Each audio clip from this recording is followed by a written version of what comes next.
Assalamualaikum Winda. Waalaikumsalam Bu Devi. Selamat siang. Kali ini saya akan menjadi supervisor dari Bu Winda ini ya. Kemudian kira-kira nih Bu Winda potensi apa yang ingin dicapai dari proses coaching kali ini? Jadi untuk kepentingan kali ini Bu, saya ingin melakukan praktik coaching dengan Bu Eni sebagai coachingnya dan saya sebagai coachnya. Jadi harapannya dengan kegiatan praktik coaching kali ini dapat meningkatkan kompetensi saya dalam melakukan coaching terhadap rekan sejawat.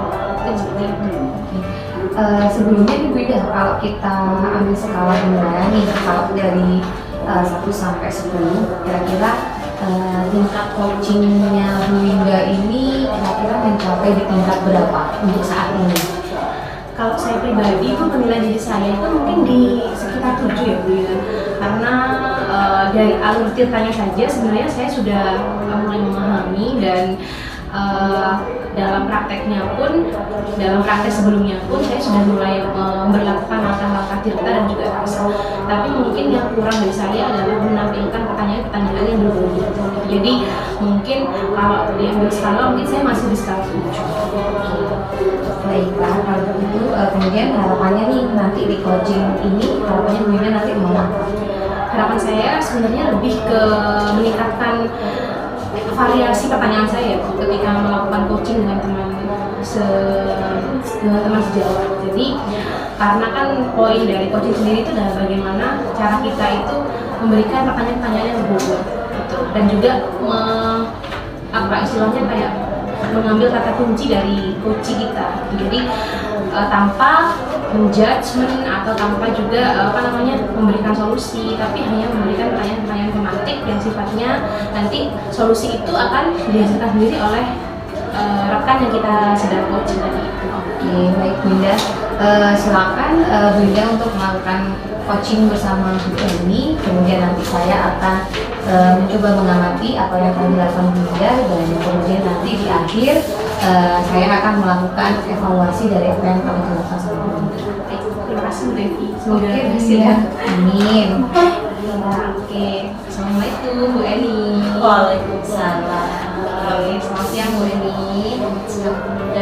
Sehat ya Bu Eni ya? Sehat sekali. Ini kita hari ini akan melakukan hari ini kita akan berbincang ya Bu Eni, berbincang-bincang sedikit ya terkait ya mungkin beberapa hal yang ingin dibicarakan oleh Bu Eni, sampai saya juga sebagai rekan sejawat ya. Hari ini kayaknya Bu Eni full ya. Iya, Kita lihat wajahnya lemah sekali ya Bu Eni ya. Saya Sehat ya Bu Eni ya. itu mulai jam 6 ini mulai tadi baru selesai dan teringat oh iya kita harus aku kayaknya butuh curhat nih sama Bu Winda gitu ya. Jadi mengingat aku tuh kan kerja di kelas 12 Bu Winda. Kelas 12 mata pelajaran saya sosiologi itu kan 4 jam ya. Oh, 1 minggu 4 jam ya Bu 1 Eni? minggu 4 jam. Terus ini yang bikin gemes tuh gak masalah sih mau 4 jam jadi satu pertemuan pun aku malah bahagia. Cuma yang masalah itu aku ada dua kelas yang mana kelasnya itu 1 hari pertemuannya 2 jam pelajaran, kemudian 1 jam. Jadi yang seharusnya seminggu aku tuh ketemunya cuma 2 kali jadi 3 kali gitu. Jadi waktu ya jadwal pembelajarannya ya kurang ya. pas. Jadi kan sosiologi dikasih waktu pembelajaran 1 jam, putus lanjut 1 jam lagi tuh kita ngapain tuh di kelas tuh cuma baru say hello, kegiatan pembukaan pembelajaran belum sampai ke inti nanti sudah habis waktunya. Jadi kita tuh kayak dengan anak-anak tuh kalau pas jam dicicil tuh kayak gimana ini cara mensiasati supaya tetap oke asik pembelajaran ini tapi nggak perlu mengeluh sama jam yang dicicil gitu. Oke, jadi kalau saya tangkap dari apa yang Bu Eni katakan itu berarti ada masalah dengan jam pelajaran yang terbagi-bagi yang tidak pas ya Iya. sosiologi, karena biasanya kan 2 jam, tapi ini ada 2 jam, 1 jam. Iya. Ini ya, jadi kayak apa namanya, ketika yang 1 jam ini bingung mau ngapain gitu kan ya, gitu Iya. ya. Saya tangkap seperti itu ya Bu ya. Iya, jadi saya bingung ya, satu jam ini mau ngapain? Oke, betul. Lalu apa namanya, kira-kira Bu Eni, kalau apa namanya melihat dari apa yang ingin bicarakan, jadi harapannya nih Bu Eni ini mengharapkan apa? Yang ingin kita dapatkan hari ini tuh apa dari pembicaraan kita ini? Sebenarnya kalau bisa sih dari obrolan saya hari sama Bu Winda tuh, kalau bisa sih menyatukan 2 jam yang terpisah. Kalau bisa itu satu, menyatukan 2 jam yang terpisah. Kalau seandainya itu nggak bisa, bagaimana supaya saya tuh bisa tetap mengefisiensi, mengefektifkan kelas yang jamnya dicicil. Jadi ya nggak apa-apa wis kita ketemunya 3 kali, tapi ini pembelajaran tetap efektif gitu loh. Kan nanggung banget gitu loh, 1 jam. Oke, berarti kan kalau gitu mungkin sulit ya Bu ya, karena kan terkait dengan pembagian pemetaan di saat awal semester gitu. Iya. Jadi mungkin akan tetap berlangsung sampai semester 2 gitu. Iya. Mungkin berarti yang saya tangkap di sini adalah mungkin inti dari pembicaraan kita nanti alurnya atau muaranya nanti berarti inginnya itu gimana caranya agar pembelajaran yang 1 jam tadi itu berlangsung efektif gitu ya Bu ya? Iya. Ya, oke, seperti itu. Lalu sebenarnya menurut Bu Eni nih, apa namanya pembelajaran yang efektif sendiri itu seperti apa sih?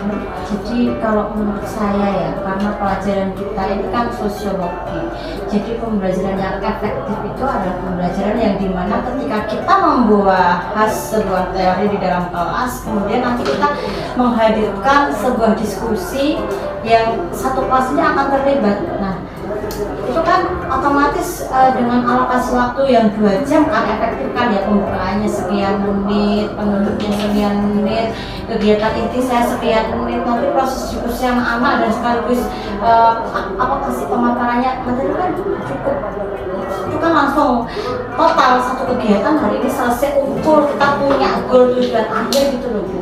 Tapi karena kalau yang dicicil 1 jam ini kan lagi cuma 45 menit itu kan ya bonus rasanya itu. Oke, lalu menurut Bu Eni, karena memang itu adalah suatu hal yang memang tidak bisa kita hindari ya Bu, karena pembagian jam itu tadi seperti yang saya katakan merupakan pemetaan dari awal semester. Lalu gimana caranya Bu Eni mensiasati 1 jam tadi itu biar berjalan efektif seperti yang Bu Eni lakukan? Kira-kira Bu Eni bagaimana mensiasatinya? Mungkin Bu Eni punya pikiran tentang itu? Baik, saya tuh kadang juga bingung mau gimana. Terkadang saya berpikir, oke, mungkin pertemuan pertamanya di minggu kan 1 minggu 2 kali 3 kali pertemuan kan akhirnya 1 jam, 2 jam, 1 jam. Jadi hematnya mungkin yang pertemuan yang 2 jam ini di tengah kita pakai kegiatan pembelajaran yang memang utuh gitu ya. Kemudian nanti yang 1 jam lagi itu kadang saya berpikir oke, baiklah, berarti di pertemuan yang pertamanya saya akan ngasih dia materi dengan membawakan bekal kayak coba cari tahu berita yang tentang masih hangat tentang topik yang kita bahas. Misalnya kita lagi bahas perubahan sosial, berarti nanti saat 1 jam pertama kita ini kita bahas perubahan sosial dengan metode yang nanti kadang ya tanya jawab, kadang ya pakai apa namanya PowerPoint menerangkan, kadang ya dengan beragam situasi sesuai kondisi kelas. Kemudian nanti di yang berikutnya dan jam-jam berikutnya itu saya nanti kadang saya berpikiran besok kalian silahkan cari berita yang berkaitan dengan perubahan sosial ini.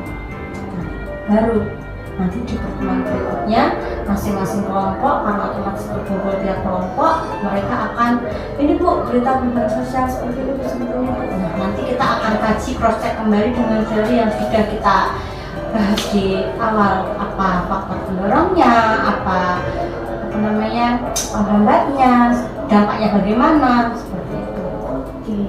Oke, berarti kan apa namanya dengan meletakkan seperti itu mungkin bisa lebih efektif gitu ya Bu ya harapannya. Iya.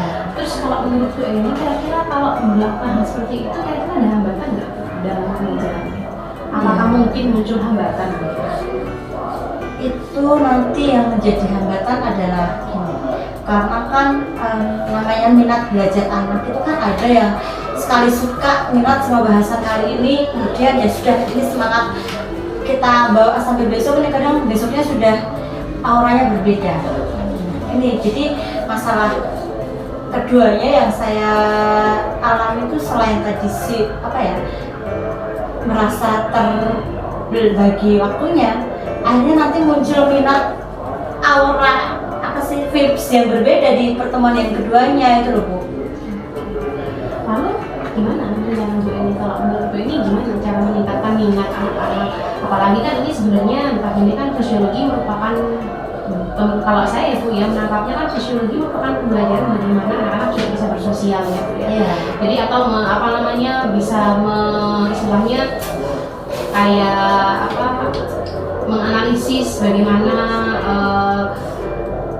sebenarnya kayak proses di masyarakat, sosial di masyarakat juga gitu ya Bu ya. Jadi kalau dari Bu Eni sendiri kira-kira kalau meningkatkan minat tuh caranya dengan cara apa tuh kalau di anak-anak sendiri di pembelajaran? Mungkin saya akan memberikan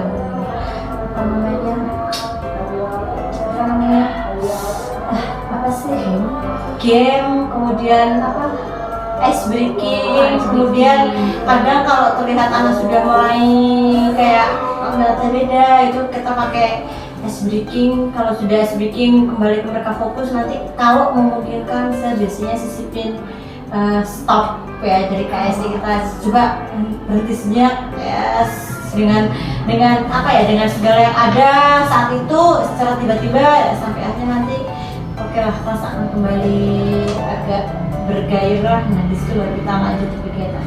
Oke, baik. Jadi kan berarti pada intinya sebenarnya Bu ini sudah punya rencana yang baik ya untuk mengatasi solusi yang tadi itu kan.